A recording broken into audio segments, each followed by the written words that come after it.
Dalam mana tak tahu. Cara pun tak tahu. Kakak ambil. Assalamualaikum warahmatullahi wabarakatuh. Alhamdulillahirabbil alamin wassalatu wassalamu ala asyrafil anbiya'i wal mursalin sayyidina Muhammad wa ala alihi wasahbihi. Rabbi shrah li sadri wa yassir li amri wa hlul 'uqdatam min lisani yafqahu qawli. Kita sambung kitab kita ni, kitab Tawdih Syarah Al-Idah fi Manasik Al-Hajj wal Umrah karangan Dr. Zulkifli Al-Bakri. Bab kelima ni menetap di Mekah, tawaf wada' dan permasalahannya. Menetap di Mekah, tawaf wada' dan permasalahannya. Pertamanya, Mekah ialah seafdal-afdal tanah di muka bumi. Sebagaimana syair penyair bermadah dalam memuji kota Mekah. Ardun bihal baitul muharramu qiblatan lil alamin lahal masajidu ta'dilu haramun ardaha wa sujuduha was-saydu fi kulli al-biladi muhallalun wa bihal masya'iru wal manasik kulluha wa ila fadilatiha al-bariyah tarhalu wa bihal maqamu hawdu zamzamin mashru'an wal hajaru wa ruknul ladzi la yarhalu wal masjidul 'ali al-muharram was-safa wal mash'arani liman yatufu wa yarmulu wa bi makkah al-hasanatu du'ifa ajruha wa bihal musii'u anhu al-khataya tughsalu. Maksudnya dah, bumi padanya Masjidil Haram sebagai kiblat bagi sekalian alam, baginya semua masjid sama. Tanah haram itu haram tumbuhan dan buruan pada tempat lain hukumnya halal. Padanya banyak masyair dan tempat ibadah haji, tempat-tempat syiar dah. Berkenaan kelebihannya, manusia sanggup berkelana padanya maqam Ibrahim dan telaga Zamzam, Hajar Aswad, rukun yang mana tidak tergerak. Masjidil Haram yang tinggi lagi mulia dan Safa, dua tempat masyair, tempat syiar-syiarnya bagi siapa yang bertawaf dan ramal lagi anaknya. Dengan Mekah segala pahala digandakan, dengannya orang yang silap dan salah dibasuh segala dosa. Itulah dikurang dah syair mencerita kelebihan Mekah. Mekah ialah seadal tanah di muka bumi di sisi kami dan semua ulama. Al-Abdari berkata ia adalah mazhab kebanyakan fuqaha dan satu pendapat yang paling sahih bagi Imam Ahmad. Imam Malik dan jemaah ulama berkata Madinah lebih afdal. Ada kata Madinah lebih afdal lah. Ada beberapa dalil yang disebutkan dalam Hasyiah sebagai hujah dalam mazhab Maliki. Akan dibahaskan sedikit kedudukan hujah dalam hadis tersebut. Ianya disusun seperti berikut. Hadis dikeluarkan oleh Al-Hakim dalam Mustadraknya. Allahumma innaka ta'lamu annahum akhrajuni min ahabbil bilad ilayya faskinni ahabbal bilad ilaika. Maksudnya Allah, sungguhnya engkau mengetahui bahawa mereka penduduk Mekah mengeluarkanku daripada negeri yang paling aku sukai. Justru berilah tempat tinggalku negeri yang paling engkau paling sukai. Gitulah hadis dia. Hadis ini mengikut pendapat Ibn Abdul Bar dan Ibn Dihya adalah maudhu' dengan ijma'. Maudhu' masalahnya. Bukan melemuhan, maudhu'. Mengikut khabar Tabrani, sabda Rasulullah SAW, Al-Madinatu khairun min Makkah. Kota Madinah itu lebih baik daripada kota Mekah. Hadis ini dhaif, bahkan munkar yang amat-amat sangat, seperti mana pendapat Az-Zahabi. Hadis doa yang terdapat dalam Sahih Bukhari Muslim, Rasulullah SAW bersabda, Allahumma ja'al bil Madinati dhi'fa ma bi Makkah minal barakah. Maksudnya, Allah jadikanlah di kota Madinah kelebihannya dua kali ganda daripada Makkah berkenaan keberkatannya. Hadis ini tidak menunjukkan berkenaan kelebihan bahawa ia mesti lebih daripada kota Makkah. Gitulah ulama syarah.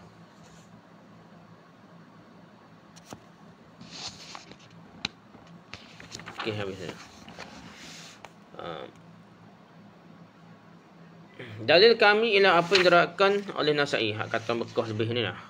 Dan selainnya daripada Abdullah bin Adi bin Al-Hamra radhiyallahu bahawa dia berkata, Sumi'an Nabiy sallallahu alaihi wasallam wa huwa waqifun ala rahilatihi bi Makkah yaqulu li Makkah, wallahi innakal khair la khairu ardillahi wa ahabbu ardillahi ila Allah walaula anni ukhrijtu minki ma kharajtu.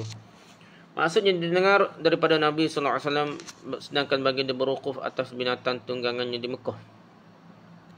Iaitu satu kawasan yang bernama Hazwarah. Sekarang ini berhampiran dengan menara masjid yang menghala keajiatnya. Didengar daripada Nabi SAW sedang baginda berwukuf di atas binatang tunggangannya di Mekah, seraya bersabda kepada kota Mekah, demi Allah, sungguhnya kamulah sebaik-baik tanah di muka bumi dan sekasih bumi kepada Allah. Kalaulah bukan kerana aku dikeluarkan daripadamu, nescaya aku tidak akan keluar. Ucapan ini ketika beliau keluar daripada kota Mekah pada masa umrah qada. Riwayat Tirmizi juga dalam kitabnya Al-Manaqib dikatakan ianya hadis hasan sahih. Saya kira bagi mereka yang melakukan haji, mengambil peluang selepas ibadat haji semasa berada di Mekah dengan kebanyakan umrah, membanyakkan umrah lah.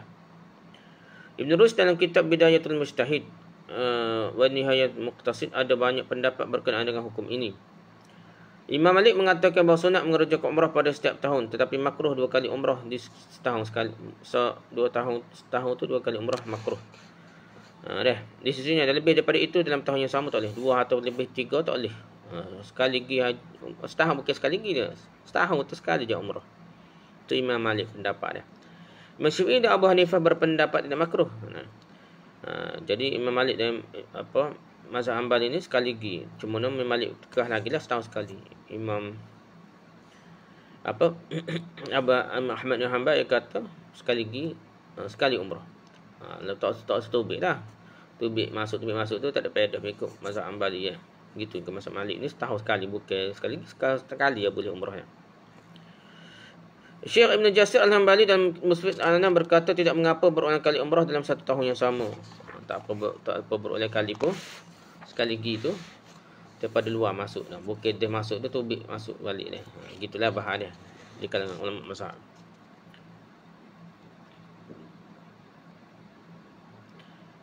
Okey, lepas tu dia kata membanyakkan umrah tak apa, tawaf di Masjidil Haram kerana ia semula-mula masjid di atas muka bumi ni. Tawaf banyak kali pun molek dah. Umrah banyak kali pun molek mengikut mazhab kita lah. Solat padanya lebih afdal daripada tempat-tempat yang lain di muka bumi. Telah sabit dalam Sahih Bukhari dan Muslim daripada Abu Hurairah katanya Rasulullah sallallahu alaihi wasallam bersabda, "Salatun fi masjidi hadza khairun min alfi salatin fi ma siwa'un illa al-Masjidil Haram." Solat di masjidku ini lebih baik daripada 1000 solat di tempat lain kecuali Masjidil Haram. Itulah lebihnya dah. Jadi tak ada pedas. Tengok ni cari kubur Tok Wali dah. Itu penyakit dia. Kubur Tok Wali hak berat angin kubur Nabi dia. Hak rekod dia. Nabi Hud dah ada di Yaman Hadramaut tu. Memang karut, tak ada pedas sikit abu dah. Bukan tempat ibadah. Awak macam haji lah dulu. Ya ada hari tertentu bila Syaban bila gapo dah. Ya ada kaedah dia nak pergi tu. Mandi lah. Mandi sungai dia tu dah. Berkat kau ni. Jadi benda-benda tu jadi bid'ah dan rosak akidah dah. Membesarkan kubur seperti membesarkan Kaabah. Jadi masalahnya ini nak jadi syirik dah. Kita ni membesarkan rumah Allah, Kaabah tu kan rumah Allah. Bukan membesarkan Kaabah. Yang satu membesarkan Allah tu dah. Cuma ni cara dia ni. Bukan Allah bukan duduk toko situ bukan. Jadi kita terpaksa kita membesarkan tuai punya rumah tu dengan cara pergi pada Kaabah dah. Gitu dah. Kalau pokok ni membesarkan kubur, maksudnya menuhankan Nabi Nuh ke apa, Nabi Hud ke apa dah. Soalnya Hud ni jadi ya alam ghaib tu masuk alam ketuhanan dah. Itu jadi masalah membesarkan Nabi Hud dah. Sehingga ni Allah tak berapa dengar dah. Hajat kaum ni tak Nabi Hud dah. Ini jadi gitu dah masalah.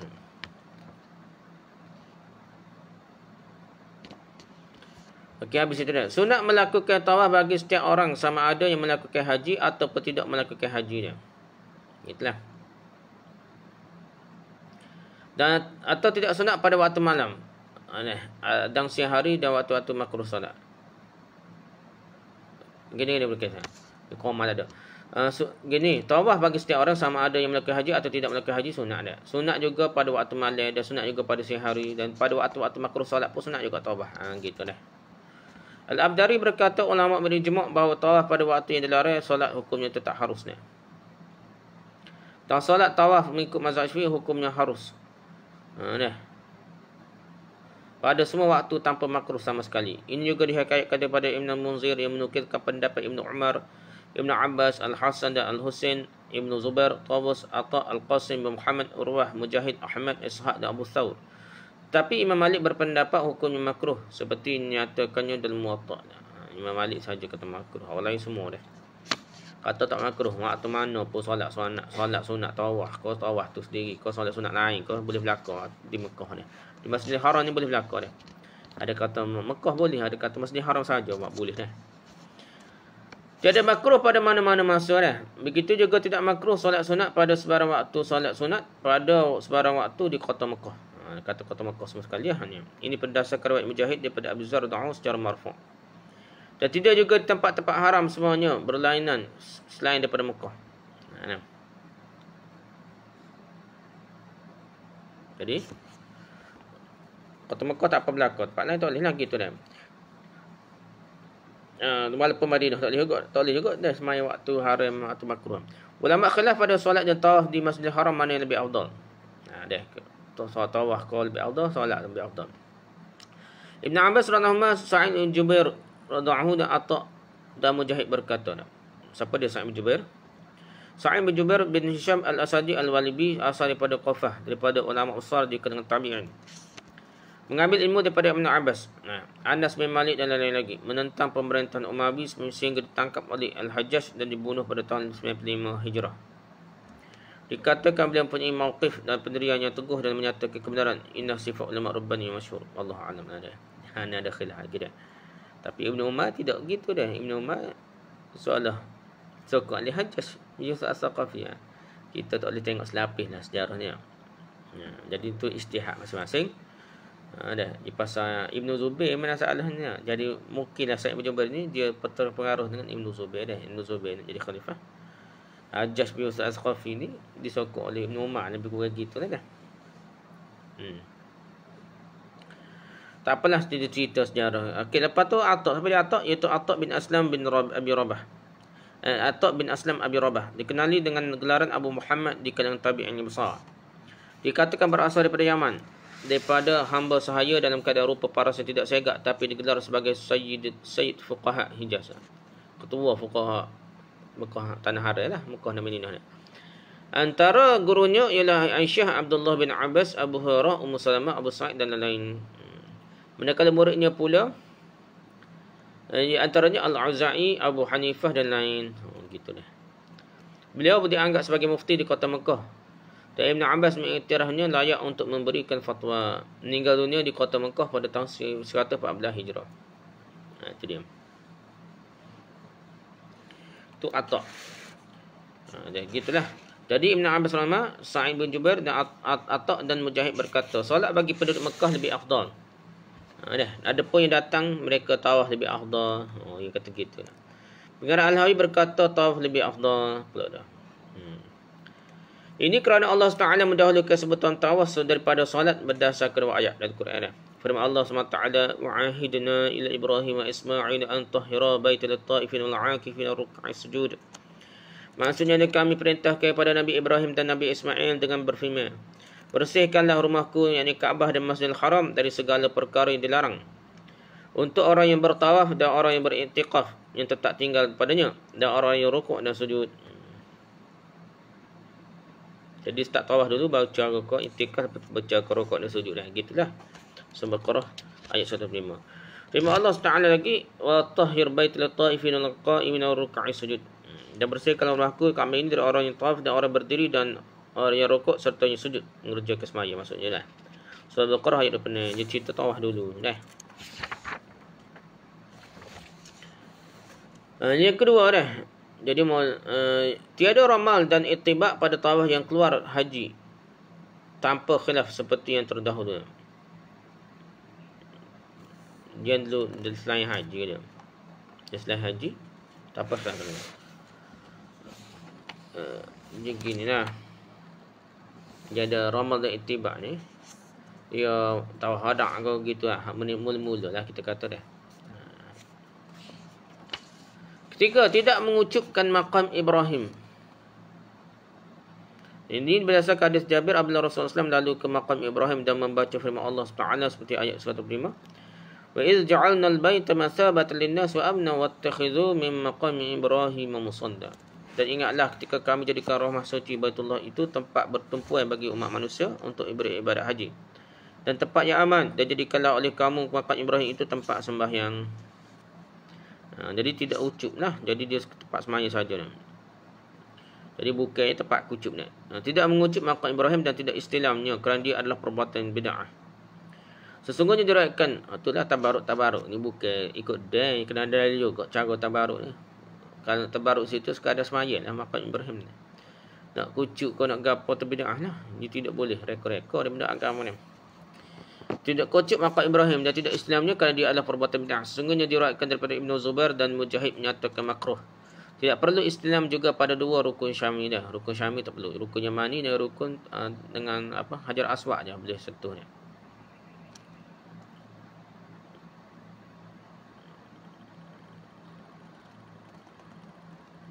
Maqam Ibrahim nah, bukan maqam Ismail. Yang keempat, sunat bagi siapa yang duduk di dalam Masjidil Haram wajahnya memandang ke arah Kaabah. Dan dekat kepadanya, melihatnya dengan penuh keimanan dan kehisapan. Ini kerana melihatnya adalah ibadah. Tengok Kaabah tu sendiri ibadah dia. Ya, tengok Kaabah tu ibadah. Tak datang asar yang banyak berkenaan kelebihan melihatnya sahaja pun.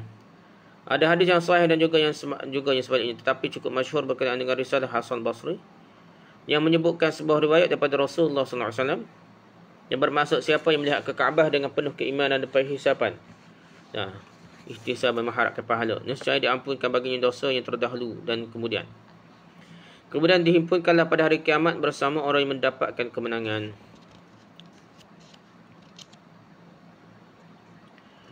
Kelima, sunat masuk ke masjid, iaitu Kaabah al-Musyarrafah, dan juga tidak dapat memadai masuk ke kawasan Hijr Ismail sahaja.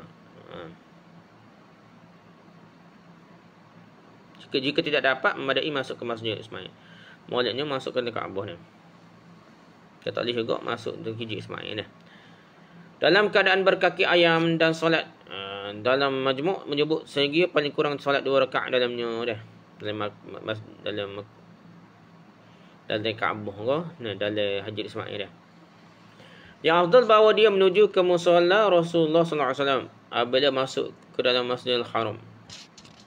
Dia hendaklah berjalan sehingga hampir dengan dindingnya yang menghadapnya sejarak hampir 3 hasta dan solat.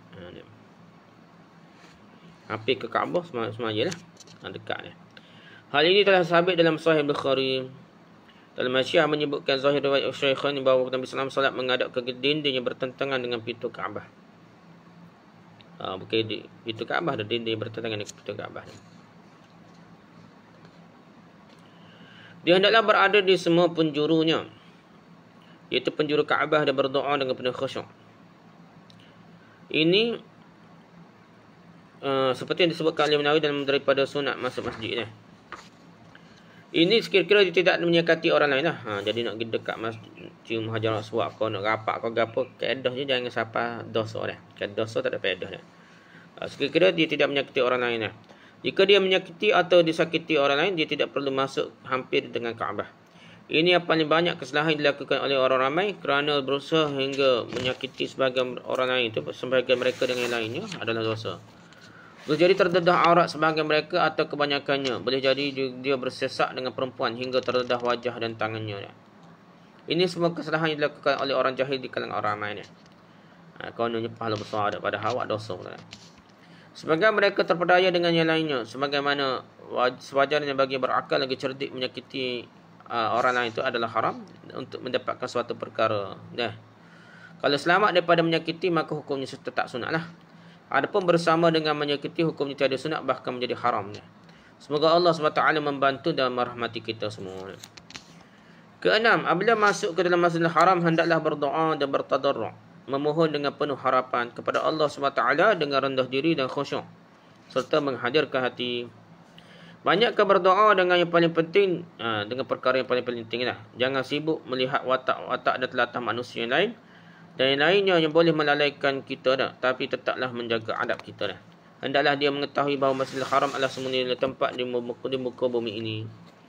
Kami riwayatkan daripada Aisyah radhiyallahu anha, katanya, ajaban lil mar'il muslim idza dakhala al-Ka'bah kaifa yarfa'u basarahu qibala al-saqfi liyada' dhalika ijlalan lillahi ta'ala wa 'izaman. Dakhala Rasulullah sallallahu alaihi wasallam al-Ka'bata ma khalfa basarahu mawdi'a sujudihi hatta kharaja minha. Maksudnya, hairan sungguh keadaan orang Islam apabila masuk ke Kaabah Masjidil Haram. Bagaimana dia boleh mengangkat pandangannya ke arah atas? Hendaklah dia tinggalkan perbuatan demikian kerana merasakan kebesaran Allah dan keagungan Allah. Rasulullah SAW pernah masuk ke Kaabah dan tidak pernah beralih pandangannya daripada tempat sujudnya sehinggalah dia keluar daripadanya. Seperti riwayat Ibn Munzir dan Hakim di mana beliau mensahihkannya seperti dalam Hasyiah. Gitu beliau. So tadarruk lah, tunduk hati, pah ke muka, kecil perut lah. Yang ketujuh, awasi daripada terpedaya dengan rekaan oleh puak yang sesat pada Kaabah yang dimuliakan. Syekhuna Imam Abu Amru bin As-Salah berkata, Ibn Salah, sebagai orang jahat telah melakukan bid'ah di Kaabah dan dua perkara batil yang memberi mudarat besar kepada orang ramai. Dalam Al-Ifsah menyebutkan hal ini telah dihilangkan dan dihapuskan daripada Kaabah. Bahkan sudah tiada pada kurun ke-14 Hijrah ini akan hal tersebut. Zaman Saudi tak ada dah. Wallahualam lah. Apa benda dah. Orang jahil buat dah. Pertama, apa yang mereka sebut di Al-Urwatul Wusqa ni. Di Urwatul Wusqa, mereka pergi ke tempat tinggi daripada dinding itu bertentangan dengan pintu masjid dan menamakan dengan Babul Urwatul Wusqa. Di tempat tinggi daripada dinding bertentangan dengan pintu masjid dipanggil Urwatul Wusqa. Mereka menyebabkan dalam jiwa orang ramai bahawa sesiapa yang dapat berpegang atau mencapai dengannya pasti mendapatkan Urwatul Wusqa. Menyebabkan mereka bersungguh-sungguh untuk sampai kepadanya dengan begitu payah dan berkeras-kerasnya. Ada yang berjalan atas belakang orang lain dia. Boleh jadi wanita mendaki belakang lelaki-lelaki dan menyentuh lelaki dia. Begitu juga mereka menyentuhnya, menyentuh perempuan pula. Ini mendatangkan kepada mereka berbagai-bagai kemudaratan sama ada dari segi agama dan dunia pun dia. Boleh nyakit dia. Dunia pun boleh nyakit, agama pun boleh nyakit pun macam ni dia. Benda tu tak ni gatal ke Kaabah tu. Lopak tu. Ni atas orang ni. Teh atas belakang orang lopak ni. Yang kedua, tempat berjalan di tengah Masjidil Haram.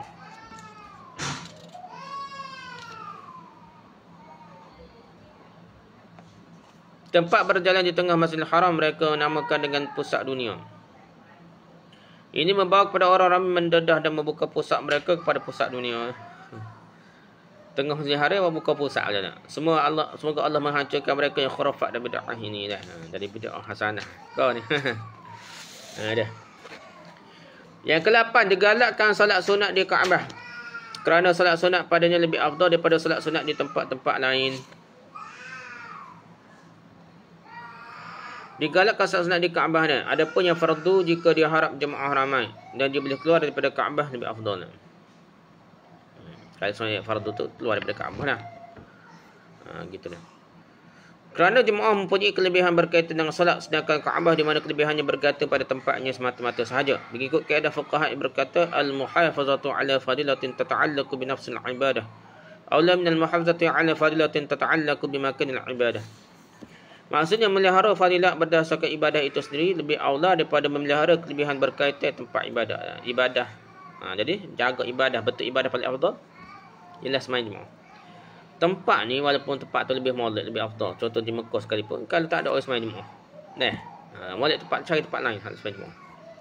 Walaupun dalam Kaabah tu sendiri dah ada fadilat lebih dan berkat lagi dah. Tapi kalau dia tak sembahyang jemaah dalam tu dah, lebih afdal dia keluar daripada Kaabah tu sembahyang di luar Kaabah bersama orang ramai dah. Dan jika tidak mengharapkan pahala sembahyang jemaah ke apa, maka dalam Kaabah adalah afdal lah, gitu dah keadaan.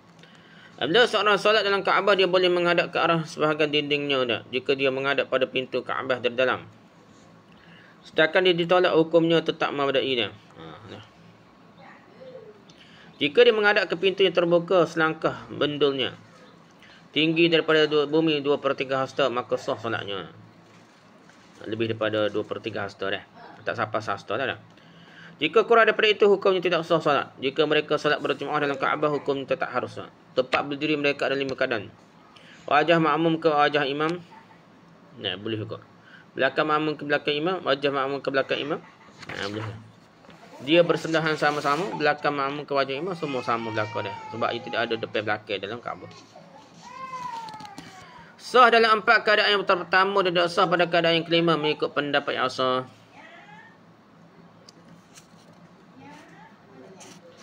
Jadi so dalam 4 keadaan yang pertama tidak sah pada keadaan yang kelima mengikut pendapat yang sah. Belakang makmum ke wajah imam. Ni baru tak sah ni. Belakang tu imam tu ngadap makmum belakang tak, baru tak sah. Lain tu boleh belakang dia.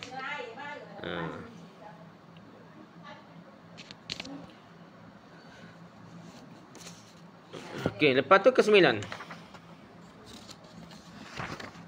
Bila nak habis kita ni. Nampak tak? Pergi ke mana habis sebab. Ni panjang ni pecah dua ni.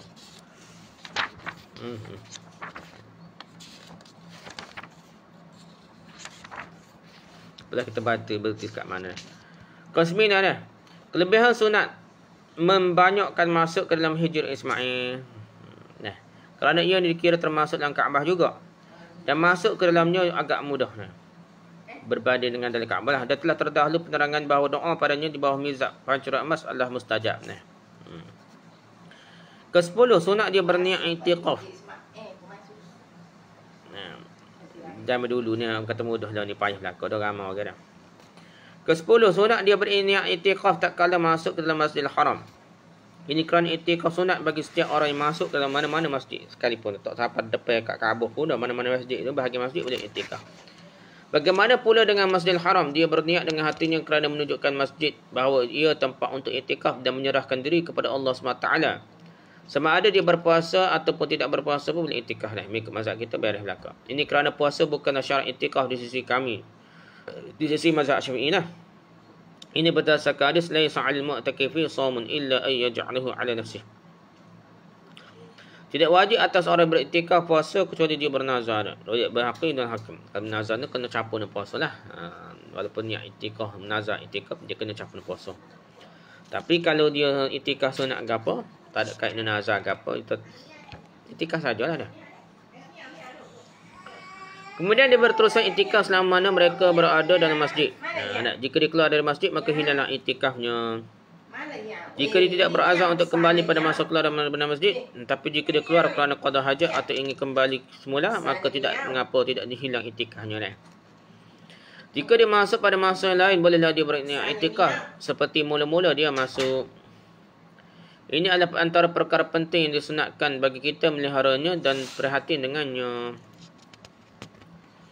Ke-11, sunat meminum air zam-zam dengan sebanyak-banyaknya. Zam-zam mempunyai lebih daripada 50 nama dah. Antaranya ialah zam-zam, barakah, mubarakah, barrah, busyra, tuktam, maktumah, haramiyah, hafirah, Abdul Muttalib, Raqdah, Jibril, Ar-Rawa, Sabiq, Salimah, Siqaya, Al-Hajj, Sayyidah, Sab'ah, Syarab, Al-Abrar, Shifa' Suqmin, Safiyah, Taharah, Ta'am, Tu'min, dan lain-lain lagi dah. Nama dia banyak dah. Nama zam-zam ni. Jadi sunat meminum air zam-zam dengan sebanyak-banyaknya. Ini kerana telah sabit dalam Sahih Muslim daripada Abu Zar bahawa Nabi SAW bersabda pada air zam-zam, innaha mubarakatan wa innaha ta'amu tu'min wa shifa'u suqmin. Shifa'u suqmin. Maksudnya sesungguhnya ia adalah barakat dan ia adalah makanan yang mengenyangkan serta penyembuh pada penyakit. Hadis Sahih Muslim dah. Jadi berkat dia. Kekuatan air zam-zam terdiri daripada 4 unsur bahan yang berkhasiat dalamnya. 4 bahan kalian yang berunsur kimia yang dimaksudkan ialah kalium, kalsium, magnesium, natrium. Kalium dan magnesium merupakan bahan kalian yang amat penting dan diperlukan oleh tubuh manusia untuk mengembalikan kesegaran dan memulihkan tenaga yang terjejas akibat keletihan dan gangguan penyakit. Oleh kerana kandungan kedua-dua kalian ini dalam air zam-zam jauh lebih tinggi daripada air yang biasa yang lain, maka bolehlah dirumuskan bahawa air zam-zam merupakan satu rahmat Allah SWT dan mempunyai berbagai-bagai manfaat untuk manusia. Diriwayatkan daripada Jabir radhiyallahu bahawa Rasulullah SAW bersabda, ma'u zamzama lima syriba lahu. Maksudnya air zam-zam diminum untuk sebarang tujuan. Hadis ini juga diriwayatkan oleh perawi yang lain, Ibnu Abi Syaibah, Ahmad, Ibnu Majah dan Baihaqi dalam Al-Sunan. Ibn Hajar berkata hadis ini gharib hasan dengan syawahidnya, dengan sokongan dia. Lihat Faidul Qadir jilid 4 muka 44. Okey, air zam-zam dah. Profesor Dr. Masaru Emoto, orang Jepun dah. Dr. Masaru Emoto telah menjalankan ujian menggunakan kaedah magnetic resonance teknologi untuk melihat wajah molekul air zam-zam. Sampel zam-zam telah dibekukan selama sehari dan disimpan pada paras 10 darjah Celsius. Kemudian air zam-zam yang telah menjadi ketulan ais dilihat di bawah mikroskop khas. Menurut kata Profesor Dr. Zamil Hussein, hasilnya amat menakjubkan apabila imej berbentuk segi 6 heksagon kelihatan. Beliau menyifatkan bentuk heksagon ini itu sebagai melambangkan rukun iman. Kemudian ia bertukar-tukar perlahan-lahan membentuk wajah kristal atau berlian yang bercahaya dan indah sekali. Mengikut kajian saintis lagi, malaikat Zam-Zam mempunyai keindahan dan keunikan yang sungguh berbeza daripada air-air yang dikajinya yang lainnya. Keunikan ini mencerminkan keistimewaan yang dimiliki oleh air Zam-Zam dari segi rasa, struktur molekulnya dan khasiat yang tidak terdapat pada air yang pernah dikajinya yang lainnya. Sesungguhnya ramai ulama yang meminum air Zam-Zam untuk pelbagai tujuan dan tujuan tuntutan yang mulia, kemudian mereka memperolehinya. Justru sunat bagi siapa yang meminum air Zam-Zam untuk memohon keampunan atau penyembuhan daripada sebarang penyakit dan seumpamanya. Dia hendaklah menghadap kiblat kemudian berzikir kepada Allah SWT lantas berdoa, Allahumma innahu ballighni anna rasulaka sallallahu alaihi wasallam qala ma'u zamzama lima syuriba lahu. Allahumma inni ashrabuhu litaghfirani. Allahumma faghfirli. Ya Allah, sesungguhnya telah sampai kepadaku bahawa Rasulmu sallallahu alaihi wasallam bersabda, air Zam-Zam mengikut apa yang dia niat. Ya Allah, sesungguhnya aku meminumnya supaya Engkau mengampunkan dosaku. Ya Allah, ampunilah bagiku. Itu contoh doa minum air Zam-Zam. Atau dengan membaca Allahumma inni ashrabuhu mustashfiyan bihi min mardi. Allahumma fashfini. Maksudnya, ya Allah, sungguhnya aku minum air ini untuk penyembuhan daripada penyakit yang aku hadapi. Ya Allah, sembuhkanlah aku. Allahumma fashfini. Sunat dia bernafas 3 kali. 3 kali minumlah, 3 kali teguk. 3 kali lepas air dah. Dan minum hingga hilang kehausannya. Apabila selesai, hendaklah dia memuji Allah SWT. Berdasarkan Ibn Majah berkenaan dengan fadilat dan kelebihan air Zam-Zam dinukilkan di sini. Pertama, ia mempunyai nama yang banyak dan nama yang banyak menandakan kemuliaannya. Dalam Tajul Arus dinukilkan daripada Ibn al-Bar. Terdapat 12 nama air Zam-Zam. Air Zam-Zam ialah sebaik-baik air di muka bumi dan menjadi penghulu kepada semua air. Ini berdasarkan apa disebutkan oleh Al-Faqihi dalam Akhbar Mekah, jilid 2 muka 41. Yang ketiga, air Zam-Zam dikatakan dari mata air syurga mengikut riwayat Ibn Abi Syaibah dalam Musannaf. Imam Nawawi berkata pendapat yang sah bahawa mengikut zahirnya ia daripada syurga. Benar terima zahir lah dah, itu takwil mana dah. Yang keempatnya, air Zam-Zam hasil kurniaan Allah yang utama kepada kekasihnya Nabi Ismail AS. Yang kelima dah, air Zam-Zam sebagai tanda nyata kurniaan tanah haram Mekah. Inilah pendapat Imam Ibn Daibah Al-Syaibani. Yang keenam, Allah Ta'ala telah menjadikan air Zam-Zam yang berkat ini sebagai penyebab kepada pembangunan dan kemajuan bumi Mekah. Seterusnya, kewujudan Baitullah di bumi tersebut. Yang ketujuh, banyak meminum air Zam-Zam merupakan sebahagian daripada tanda-tanda keimanan dan tanda kebebasan daripada sifat munafik. Hal ini kerana orang munafik tidak percayai kelebihannya. Masih cerita? Dah ada? Tak ada? Dah ada itu? Ke-12 ni. Itu. Tak ada kotor. Sunat bagi siapa yang masuk Sunat bagi siapa yang masuk ke Mekah sama ada mengerjakan haji atau umrah hendaklah mengkhatamkan Al-Quran sebelum pulangnya. Jadi, dia khatam lah. Duk Mekah tu dia khatam Al-Quran. Wah lah setama mana pun dah. Berapa kali, berapa juzuk sehari. Biarlah sepanjang di Mekah tu dia khatam sekali Quran. Ke-13, ulama khilaf berkenaan hukum orang mendiami di kota suci Mekah. Abu Hanifah dan yang sependapat dengannya berkata makruh mendiami di kota Mekah. Dah. Duduk kota Mekah ni menetap oleh bermustatin tak molek dia. Ahmad bin Hanbal dan lainnya pula berkata, termasuk Imam Syafi'i dan juga Abu Yusuf dan Muhammad bin Ibn Hasan. Ia kata apa? Pula berkata tidak makruh bahkan sunat. Ia kata sunat. Ada kata bagus, ada kata sunat ni. Abu Hanifah makruh. Dan dia tak beri orang duduk situ supaya orang mudah pergi haji. Dan orang mungkin nak menetap situ kalau pakai duduk situ kan. Sumbak ada. Tapi Ahmad bin Hanbal dan lainnya termasuk dari Imam Syafi'i, Abu Yusuf anak murid Abu Hanifah dan Muhammad bin Hasan anak murid Abu Hanifah kata sunat itu tidak makruh. Sesungguhnya sebab menjadi makruh kerana takut malas bahawasanya kurang penghormatan terhadap kota Mekah. Dia duduk situ kan. Ya menyengkir biasa ni. Biasa. Dia biasa duduk situ dia jadi tidak hilang kebal, hilang apa ni. Jadi kalih gitulah kehebatan kota Mekah ni. Yang kedua, takut melakukan dosa. berdasarkan ucapan Sayyidina Umar radhiyallahu anhu, kerana dosa di sini di Mekah ni lebih buruk, lebih besar dosanya daripadanya, lebih besar berbanding daripada tempat-tempat yang lain.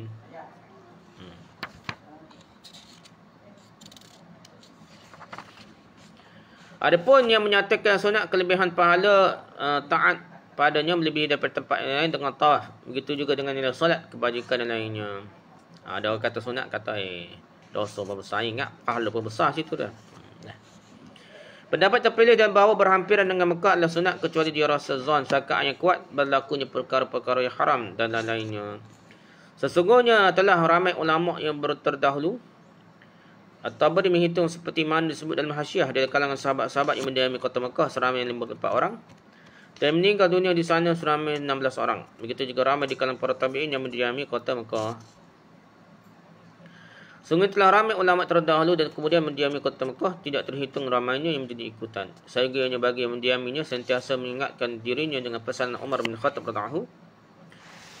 Dia kata apa? La khati'atun usibaha bi Makkah a'azzu 'alayya min 70 khati'atin bi ghairiha. Maksudnya kesalahan yang dilakukan di kota Mekah lebih kuat, lebih besar dosanya daripada 70 kesalahan di tempat-tempat yang lain. Ini menggambarkan banyak bukan bilangan yang terhad itu seperti yang disebut dalam Islam. Itu apa kata misalnya lah. Kan bahasa Arab 77, 700 tu dia menandakan besar dah. Bukan menandakan tepat tu ukuran dia. Ini kerana kemudian kota Mekah dan yang berniat melakukan dosa besar di Mekah sudah dianggap satu kesalahan. Ini sahaja pun satu kesalahan. Hal ini berdasarkan buku Khosais Jaziratul Arab yang menukilkan daripada Al-Quran. Amin yurid fihi bi ilhadin bi zulmin nuziquhu min azabin alim. Dan siapa yang berazam melakukan di situ di Mekah dah sebarang perbuatan yang dilarang dengan cara zalim, dia niat berazam dah, kami akan merasakan azab yang tidak terperi sakitnya. Surah Al-Hajj ayat 5 dah. Dari hati niat nak jahat situ pun dosa ada ancaman lah.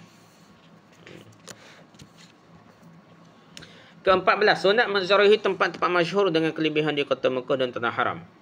Ada pendapat menyatakan 18 tempat antaranya rumah tempat kelahiran Rasulullah SAW yang pada hari ini dijadikan masjid di Zuqaq. Ianya dikenali juga dengan Zuqaq Al-Maulid. Ini berdasar kepada zaman Imam Nawawi lah. Sekarang tempat tersebut dibina bangunan perpustakaan Mekkatul Mukarramah. Jadi pustaka dan di situ lah. Yang besar-besar situ dia boleh buat pustaka je. Jadi pergi baca lah berkat situ, bukan kita gosok-gosok kan gitu lah. Al-Azraqi berkata itu ada khilaf antaranya rumah Khadijah radhiyallahu anha yang Rasulullah SAW tinggal bersamanya, di mana itulah anak-anaknya dilahirkan daripada Rasulullah SAW. Di situ juga wafatnya Khadijah radhiyallahu anha. Rasulullah SAW sentiasa berada di situ sehinggalah dia berhijrah. Inilah yang dikatakan oleh Al-Azraqi. Kemudian ianya dibeli oleh Muawiyah ketika itu di bawah jagaan Uqail bin Abi Talib. Beli ke orang lain dah rumah Nabi pun dah. Tapi Muawiyah beli dah. So Uqail bin Abi Talib jaga, kemudian ianya dijadikan sebagai masjid. Sekarang ini kawasan tersebut telah jadikan madrasah untuk tahfiz Al-Quran pula dah. Pada masa sekarang kawasan tersebut dikenali sebagai Jalan As-Suq yang terletak di hadapan Babus Salam. Gitulah. Jadi tempat tempat ngapal Quran situ. Antaranya masjid di Darul Quran, ada di Darul Arqam yang dikenali dengan Darul Khazarain. Ianya adalah nama ibu kepada Harun Ar-Rasyid. Diberi nama beliau kerana beliau yang membina bangunan tersebut selepas diruntuhkan kali pertama.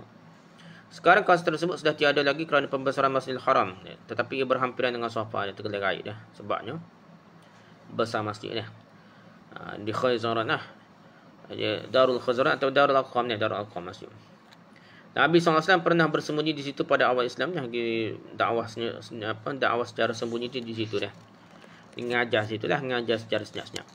Al-Azraqi berkata ia berada di berhampiran dengan Safa. Katanya juga di situlah Umar bin Khattab radhiyallahu anhu memeluk Islam. Dan di antara tempat selayaknya diziarahi ialah Gua Hira yang berada di Jabal Nur.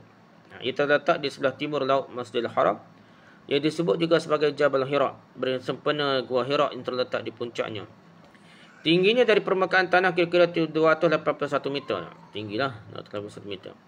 Untuk mendaki ke puncaknya memerlukan masa kira-kira 1 jam. Kerja kaki itu 1 jam. Di gua inilah Rasulullah SAW telah menyendiri dan beribadat sebelum baginda dilantik menjadi Nabi dan Rasul. Biar kita tahu tempat tu, tempat bersejarah. Bukan nak gosok-gosok dah.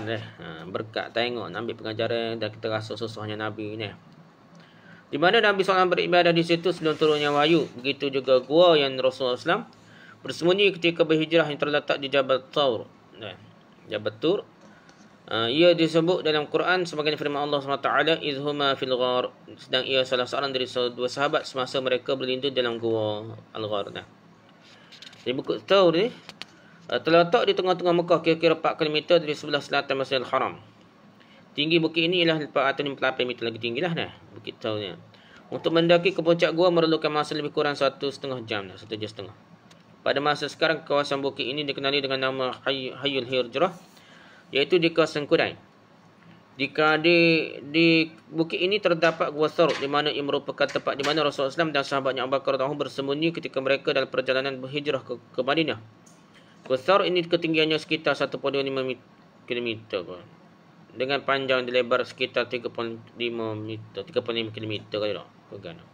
Besar dah. Dalam 3.3 km. Ia mempunyai dua pintu, satu di sebelah barat dan satu lagi di sebelah timur.